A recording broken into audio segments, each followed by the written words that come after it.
If you ask my grandmother what form of interaction on social media platforms has the most influence on public opinion, she would simply nod and smile at you confused because she's 70 years old and didn't understand a word you just said. But if you ask the same question to a person whose birth year starts with a 2, they would have to agree that the most influence doesn't come from likes or shares or even from the video itself. It comes from what's right underneath it. It comes from the comment section. Sure, the video itself is important, and most people will ignore videos that don't have likes that number into at least the thousands, but there is no denying that no matter what social media platform you use, the comment section makes it just a little bit better. Because yeah, if you remove the likes count or the view count, it would make it a little bit worse, but if you took away the comment section, you just removed half of my reason for watching this in the first place. There's truly nothing funnier in this world than TikTok comments. If my TikTok comments do not work, I will not go on the app. My thoughts exactly. The comment section breeds community, it breeds discussion, it allows social media to be social. You can't comment on things in traditional media the same way you can on social media. You're a part of it. It adds to the comedy, it adds to the insight. It's great, but there's just one problem with it. I can no longer think for myself. This video is gonna primarily focus on TikTok comment sections because in my experience, YouTube comments are fine and Instagram Reels comments scare me.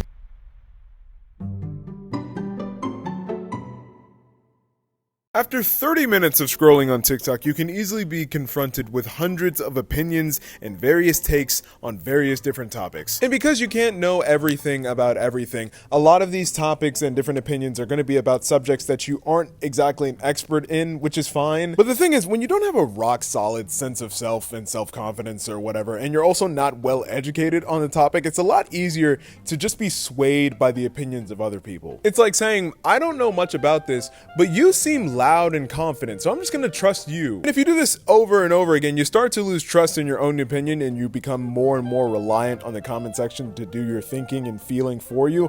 Does this really matter? Probably not, but it is annoying and it does make me feel stupid. Have you ever seen a TikTok where somebody's making a hot take, you hear it, and then you form your own opinion, then you check the comment section, and everyone has the exact opposite opinion, and then you proceed to lie to yourself and pretend that you also felt that way the whole time, and actually it makes more sense. Why are you doing that? Or when you have a feeling or an opinion that you're not really supposed to say out loud, and then somebody has enough courage to do it, and then everyone in the comments agrees with them, and then you feel like a coward because you felt that way the whole time, you were just too afraid to say it. Here's an easy one. King Bach. Did you ever watch him back in the day? Don't lie. We all did. Here's a more important question. Do you think he's funny? Because if you ask the same question only a year ago, most people would have said no. In fact, they'll go one step further. They'll say that he was never funny, that nobody ever liked him, that if we look back in hindsight, it wasn't actually that good. They all hated this man. Okay, hate's a strong word, but they weren't a fan of his comedy, that's for sure. Which is all well and fine and dandy, but I'm now getting on my For You page King Bach sympathizers who are like, actually, well, if you look back, he was kind of funny, and I did kind of like him, and he's actually not that bad. Now, if I'm being honest with myself, of course I watched him back in the day, and of course I thought he was funny. I watched his Vines so much, there were points where I could quote them in conversation. I loved them, but that was years ago, and so when I started getting videos of people saying like, no, he was never actually that funny, he was actually pretty corny, I was like, yeah, he was kind of corny. But as soon as somebody publicly said, actually, no, I think he was kind of funny, I was like, yeah, he was kind of funny. What sucks is that I think to some degree, both of those are true. Vine comedy is kind of corny, but it was funny. But I convinced myself that I only believed one of those things at a time. It was either funny or it was corny. And it wasn't lying to myself. I was gaslighting myself into believing it was the truth. That's the same thing. Case in point, I'm gonna tell you an anecdote that's gonna take at least 45 seconds. It barely has anything to relate to the point I'm making, but it just happened to me and I am still upset. A few days ago, I thought I had lost my wallet. And here is the order of events in which that day took place. It was a Saturday morning to start. That's important. So the first thing I did that day is I went on a bike ride. I put my wallet in my pocket. I went on the ride. I came back home. I got ready because I was going to run some errands that day. Now, when I was finished getting ready, I remember having like 12 things in my hand all at once. And then I kind of just dumped it in my car when I got there. And I assumed that my wallet was one of the 12 things. It was then that I went about my daily activities where I went to 3 different places, all of which were filled with people that I both do and don't know. And then at the end of the night, I realized I don't have my wallet on me. So to recap, it could be at any of the following places. It could be at any of the 3 locations I went to while I was running my errands. It could be somewhere lost in the car when I dumped all my stuff in there. It could be at home and I just remember taking it with me, but I never actually left the house. Or if we want to get really crazy, it could have fallen out of my pocket while I was doing my bike ride and I just didn't notice. I needed to find it, so I just had to retrace all of my steps. I went back to one of those locations that I had access to. I couldn't as easily get back into the 2 other locations I went to, so I just texted people that were there that day and asked if they had seen anything. I checked every crevice of my car. I redid the bike route I did the other morning and just kept staring at the ground the entire time just in case. Do you know where I found it? I found it in my pants pocket in the outfit I wore on Friday night. Why is that such a big deal and why didn't I think to do that? Because I could have put all of my money, which is not a lot, on the fact that I saw it in my hand Saturday morning. I was convinced that I had seen it at the start of the day, so I had to have lost it sometime during that day. It did not occur in my mind that I could have possibly left it somewhere the night before the day started. I couldn't have left it somewhere on Friday. It had to have been lost on a Saturday, but clearly that was wrong. What was my point in telling this, again, seemingly unrelated anecdote to the point I was making earlier? Your brain will lie to you to fill in gaps. You're trying to make something that is kind of true but isn't really. You're trying to force it to be true in your mind by filling the gaps. If I can gaslight myself into creating a memory that simply didn't happen, I can definitely gaslight myself into thinking I have an opinion that I don't actually have. I'm going to genuinely think I share the opinion of the majority, and I'm not going to realize that I'm just sharing their opinion until their opinion shifts, and then I subtly shift with it. Don't even get me started on looking at how many likes the comment has before I decide if it's a good point. Don't even get me started on looking at how many likes a comment has before deciding if it was a good point. But her aim is getting better. Honestly, I don't care how insightful or well-written a comment is. If it has 3 likes, I'm not reading it. That comment means nothing. But if it's a top comment and all it is just a direct quote taken from the video with nothing else added to it, or it's the same picture I've seen in 20 other comment sections, now that's a valid point right there. It's a majority rules thing. If tens of thousands of people can agree that this is a good take, and I've only known about this topic for as long as the video has been going, which by the way has only been 30 seconds, then I don't know enough to prove it wrong. I'm just gonna trust it. Or at the very least, I'm not gonna openly go against it by commenting something different in the comment section, because that leads me to only one of 2 options: either a barrage of people saying that my comment is stupid, or even worse, no one noticing it. Why would I comment and no one's gonna look at it? That's just lame. So yes, it is very easy to be influenced by the comments underneath videos, and maybe that would be fine if they were all well researched and well balanced and they were given a lot of time and thought and they didn't sway to one side or the other side too much, but that's not what's happening at all, and because of that, they have their drawbacks. I'm going to be very careful with how I word the following proposition. Have you ever been watching a post of a person who is above average weight, enjoying their life, and you think to yourself, just for a moment, how is the comment section going to react to this? I remember it was one time I was watching a slideshow of a dude. It was doing a trend that was like, oh, I don't need to win the lottery because I already hit the jackpot. Like something to celebrate their partner or whatever and be like, oh, look how great of a girlfriend I have, something like that. So, and the first thing I noticed about it is he had turned the comments off, even though it had 1 million likes, which was very confusing to me. So then I saw the second slide in the post. His girlfriend was overweight, and it was at that point that I immediately hit the, the Frank Ocean pose. It was bad. It was bad. If you've been on TikTok for any amount of time, you know that fat people aren't allowed to be happy. And I can say that because I was obese legally, like clinically, I was obese. I was considered obese. I don't think I was that bad, but the doctor disagreed. It's so interesting how you can be in one moment allowed to mercilessly make fun of a person because of one thing, but then you go 2 scrolls down and you're never allowed to make fun of a person for anything. My argument isn't that we should be allowed to make fun of people. My argument is that the whiplash of being constantly told not to do it and then immediately being shown someone doing it and doing it well is crazy, because it's bullying.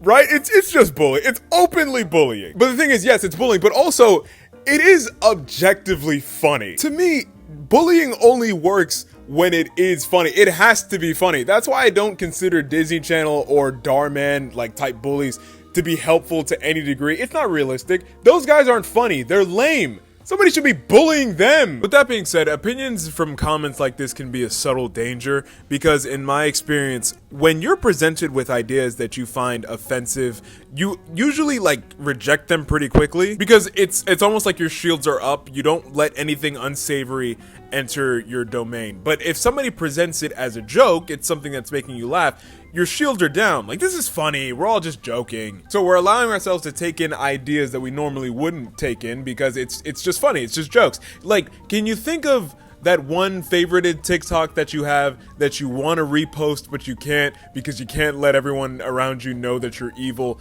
Like, you know which one I'm talking about. You don't have to say it, but we both know. I'm not saying this is going to become your ideology tomorrow. I'm just saying if you keep letting these jokes, you know, enter your domain, you keep letting these ideas enter your brain, eventually it's going to feel normal. And then when it starts to feel normal, you'll start to be more willing to accept them, not as jokes, but just as facts of life. There's this concept I like to call be a human being, which is just something I want to say anytime somebody gets caught up in the semantics or the terminology of an argument that they forget to reason on it like a normal person. It's like when you read a Reddit story about a couple, and unless they are like perfect, there's always going to be somebody telling you to break up and that he's not worth it and that you could do so much better, queen. But I feel like if the same scenario happened to you or to me in real life, we could just get over it. It's not that serious. Does that make sense? And I'm not talking about obvious ones where the title is like, is it my fault that my boyfriend stabbed my mom? How do you write a title like that and still think to yourself, I'm not sure who's to blame here? I'm talking about stupid stuff. Like, for example, let's say you have a job, but you don't have a car, so you rely on your man or whatever to pick you up every day, but he's always like 10 to 15 minutes late because he's playing video games or something else stupid like that.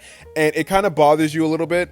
Like, why is he always late? I would really love if you just got here on time. Something like that. Like, if you put that on Reddit, you'd get a handful of people talking about he doesn't respect you, and I would never tolerate that. You deserve so much better. He's trash. Is that a fair argument?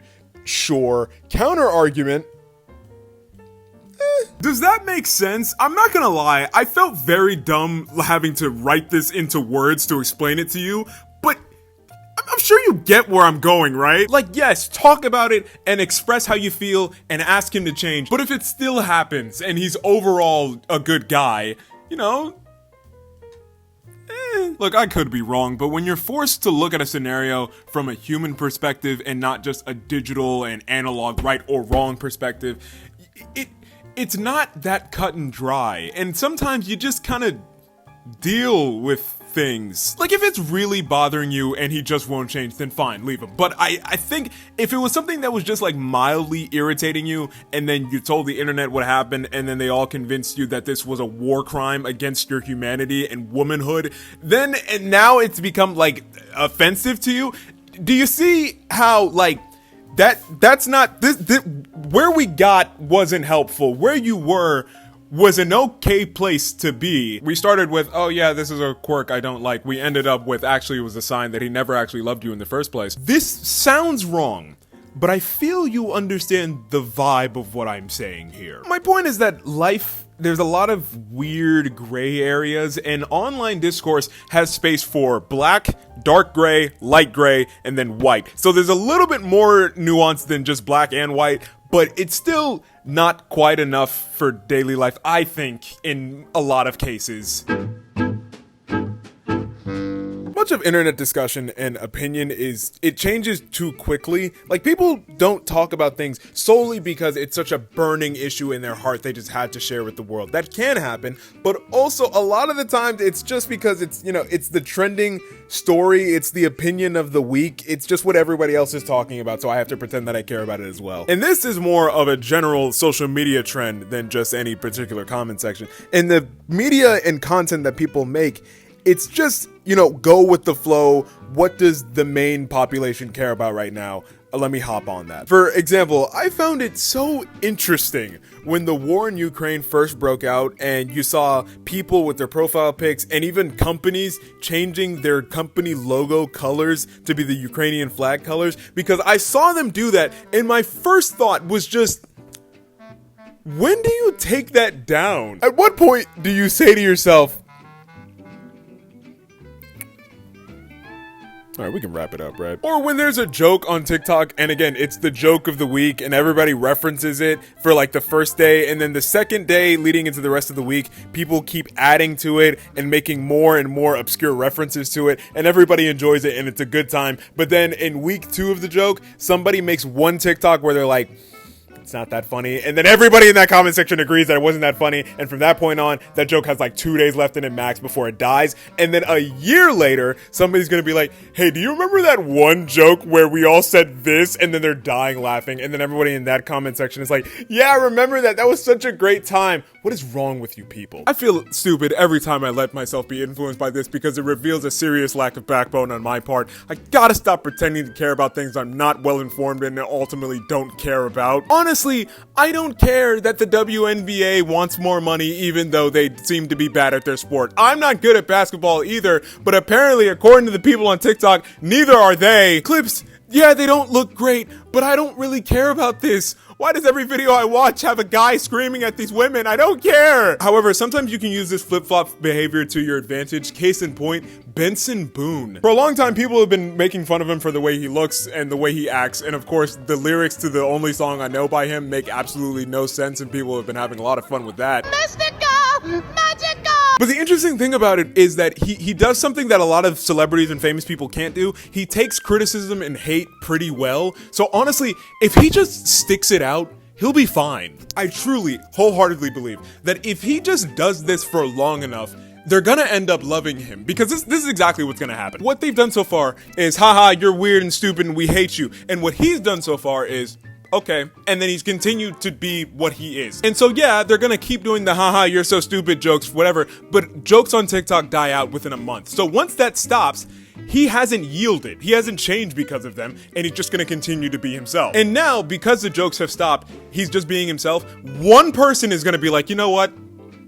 He's not that bad. And then everybody's gonna agree with that person. And then slowly all those quirks that they hated him for are gonna be things that they actually like about him now. He just needs to ride the train for a little bit longer, and they're all going to praise him for the very things they made fun of him for not 2 months earlier. That is, of course, unless he misses a backflip and lands straight on his face. If that happens, everything I just said is null and void. They will never let him forget it. His career is basically over.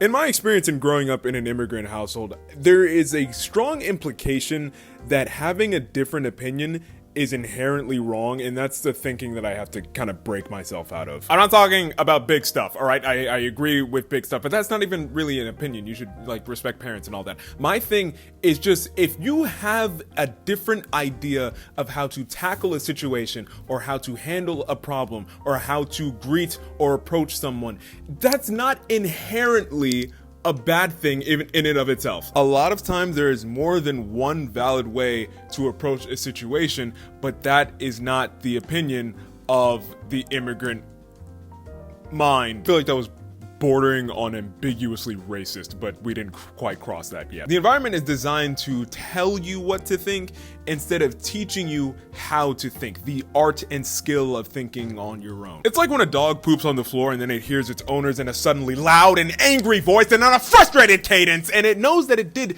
something wrong. But when they roll over on command, they get a happy face and a sing-song voice, and they also get a treat, and they start repeating things. The dog doesn't suddenly understand why what he did was right or wrong or any of the morals in the situation. All he now knows is that, hey, this action will equal this reaction. With being told how to think on a subject, you're not actually thinking about the validity or the merit of the opinion or the school of thought. You're just thinking of the proper combination of words to get the reaction that you want. So yes, you may have the group's approval, but your ability to reason and think critically on things will become dulled, and you'll just become a shell of your former self. You're no longer a person who can think and feel on their own. They can only do so with the permission of other people. At that point, you're not a person, you're a puppet. You're a malleable piece of clay that sets to the preferences of the people around you. You can be stretched and reformed as they please. You're a dog who's afraid to dump out on the carpet. Bad boy!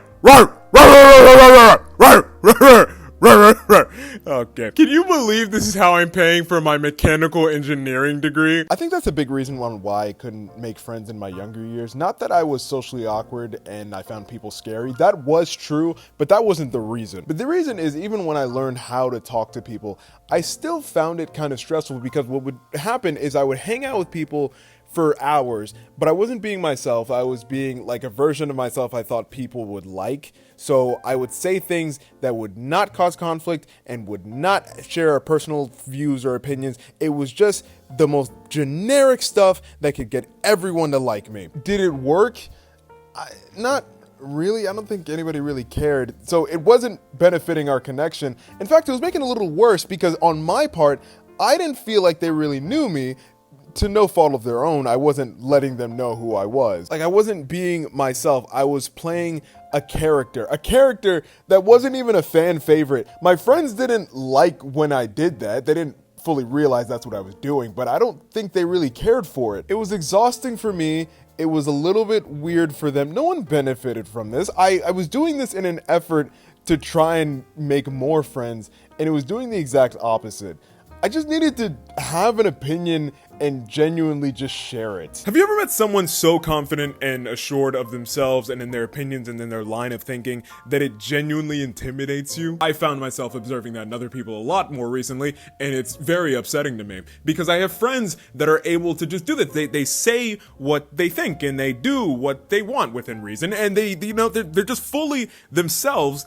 And that is such an attractive quality to me. Like, they don't have to do that whole dance or that guessing game of trying to see, oh, does this person, do they like this thing? Do they feel that way? Should I say this? Should I do that? It's like they're playing a chameleon. They're trying to see what this person feels and thinks and try to match that as much as they possibly can. They don't do that. They just do and say and think what they do and say and think, and the other person likes it or they don't. They don't care. To be so chill and unconcerned and fine, that is my dream. What's something in your life that you're certain you could stand 10 toes down on, no matter what public opinion says? Because I find it almost scary how quickly public opinion can flip. So what's something that, if that were to happen, you're still confident you'd be able to stick with it? Because a lot of public opinion, again, it just seems vibes based. It's like, I don't fully understand this situation, but I understand that I'm supposed to be mad about it, or I'm supposed to be in support of it, or I'm supposed to insert third feeling. I'm supposed to do it because everyone says I'm supposed to do it, so I'm just gonna do it and hope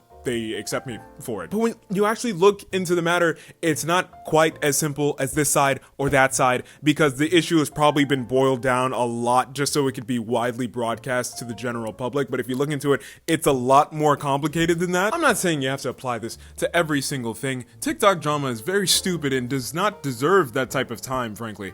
But I think it would be good every now and then to consciously understand that that's what you're doing before you check a comment section. You're holding off on having an opinion to try and guess what the right opinion will be in the comment section below, and then you try and morph your thinking to match it. When you find yourself doing that, really think, do I care about this? You probably don't. You'll probably forget about it in 30 minutes. It doesn't matter. I couldn't write a better ending to this video. That's the last line of this video. I couldn't think of anything. I thought I'd think of something like last minute. The script is sitting right in front of me right here. I can't think of anything.